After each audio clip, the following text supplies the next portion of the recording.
Okay, we're going to be graphing a trig function, and let's just think about for a minute a basic trig graph. A basic trig graph that would just be tangent x. If you remember, it has asymptotes because remember tangent of some angle is sine of the angle over cosine of the angle, so that any place where the denominator is 0 there would be an asymptote. And we know that I'm going to make this pi fourths pi over 2 and another one over here pi, and we could go back this way, negative pi over 2, and we could go back to negative pi. So I'm doing a basic tangent graph just to remind you of that, and then we will apply any transformations to it. So the cosine is 0 at pi halves, and it would also be 0 at negative pi halves. And then the next time it would be 0 would be at 3 pi halves. So maybe I should continue this graph out just a little bit further. Okay, to 3 pi halves. And there's an asymptote there as well because the cosine is 0 there as well. All right, so the period is pi, which these are pi apart. And sorry, these are spaced a little more, it doesn't look very balanced. But once we get the asymptotes in, then the actual tangent graph crosses right in the center of those asymptotes, so crosses right here and would look like this. So we make that in the middle. There's a couple of periods of the tangent graph. Now, how do we have this transformed?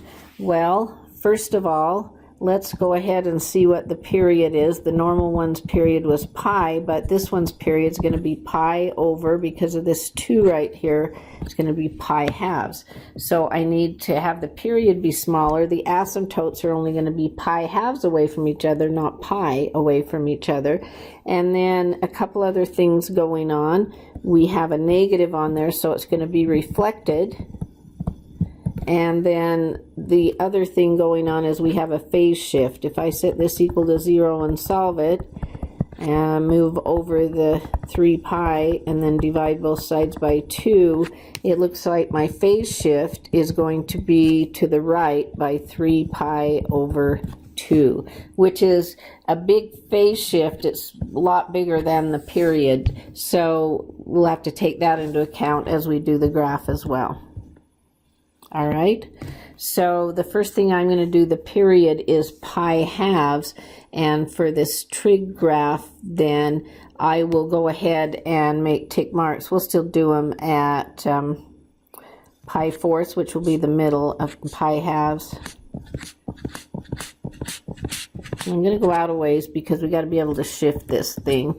All right, so I'm going to have this one be pi halves, this one is pi fourths, and so the tick marks are pi fourths.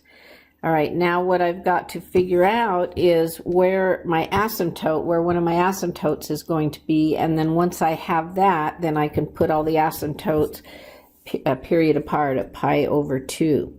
All right, so right now it used to be at pi over 2, but you can see if I had 2 and I had pi over 2 in here minus 3 pi, just of what's inside there, that these 2's would cancel and it'd be negative 2 pi for the tangent, and it is not undefined there. And so I need to figure out where it is undefined with this period of pi halves, and then we'll go ahead and do the phase shift. So the asymptotes are actually, and I'm going to put them in orange because they're not going to be the final ones, they're not shifted. They're going to be at half the distance they used to be, which would be at pi fourths and at negative pi fourths, and then they're pi halves apart. So you could see then the next ones would be over here and so forth. Now this would be if we didn't have a phase shift. Now if I went to put my graph in there, I would make it intersect at the middle. I would do a reflected graph and have the tangent. But now if I need to shift it by 3 pi halves, let's go ahead and figure out what that would be. All right, so this particular asymptote, that's at pi fourths. if I added 3 pi halves to it, here's 1 pi half, here's 2 pi halves, here's 3 pi halves. So it's going to land on an asymptote again, but it's going to be shifted clear over. So this next asymptote that was here, if I went to shift that, I would do 1 pi, 2 pi, 3 pi. So the asymptotes are going to be in the same place, because when I slide them over, they just land on other ones. So if I put them all in there, that's pretty crooked, but you get the idea. Oh, this is in the wrong places. Why? No, that's in the right place. I just have the spacing kind of crazy.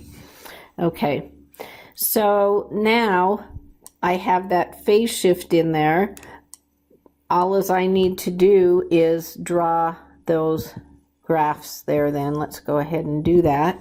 They are going to cross in between those asymptotes right in the middle. Those would be the intercepts. I'm going to make a tangent shape, but remember that negative in front, so it's going to be reflected. So it's going to do the opposite thing, look something like a cosine looked, except of course the asymptotes are in different places. Okay, so there it is. Now, how would I write down what the asymptotes are? Well, the asymptotes are at pi fourths, at x equal pi fourths, plus there's an asymptote every pi over 2. So we're going to do k pi over 2 from that. So if we add pi over 2 to that, we got another one. We add pi over 2 to that, we got another one, and so forth.